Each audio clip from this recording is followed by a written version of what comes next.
The 37th mini-box, Force of Infinity, has been released. It has support for Abyss Actor, McCloud, Dynamist, and some other random stuff.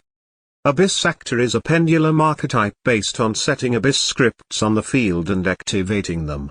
The Abyss scripts have powerful effects if they are destroyed by your opponent's card effect, so your opponent would need to think twice before activating their MST Abyss script. Rise of the Abyss King is a great spell that can destroy multiple face-up cards, but sadly it is not a quick play spell. I don't think Abyss Actors will see competitive success, as they are lacking any form of disruption during your opponent's turn.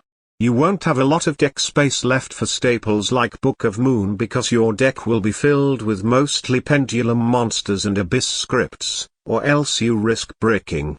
Staples that flip monsters face down also do not work well with the deck, as Rise of the Abyss King only destroys face-up cards. McClouds may look terrible, because their boss monsters' effects are useless if your opponent doesn't play synchro monsters, but don't look down on the archetype. The new support allows the deck to spam level 4 monsters easily, and by going into Gear Gigantex, you can search their monsters super easily. The deck can easily search and summon Weasel for a big beater with a spell negate, which is super good in the meta today. They have enough deck space to use powerful staples while still generating enough card advantage with cards like Gear Gigantex and McCloud Assembly to search, and Obligato and Army Skill to special summon from the deck. Summoning Astro Mechanical is a bit situational, but a 4000 attack beater is useful sometimes, or you can search it with the skill McCloud Convert and use it as a discard cost for something like Karma Cut. I tried using a McCloud deck in ranked duels and it gave me a huge win streak in Legend rank. McClouds are definitely powerful enough to get you to King of Games. Dynamist is an interesting water machine pendulum archetype which has pendulum effects that either provide target protection or destruction protection. Dynamist Charge is a wonderful searcher for the deck, but as a pendulum archetype, Dynamists require a lot of resources to set up the field.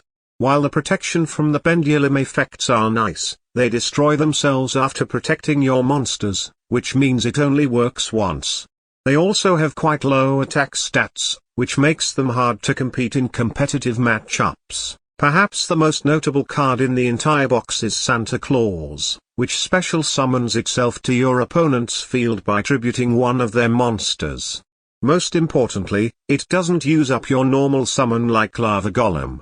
Some decks with bounce effects like Ritual Beasts and Harpies could get extra value from this card by returning it back to your hand, but you're still giving your opponent a monster with high defense, so it is a bit less useful than other generic staples you might be able to use. Should you buy this box?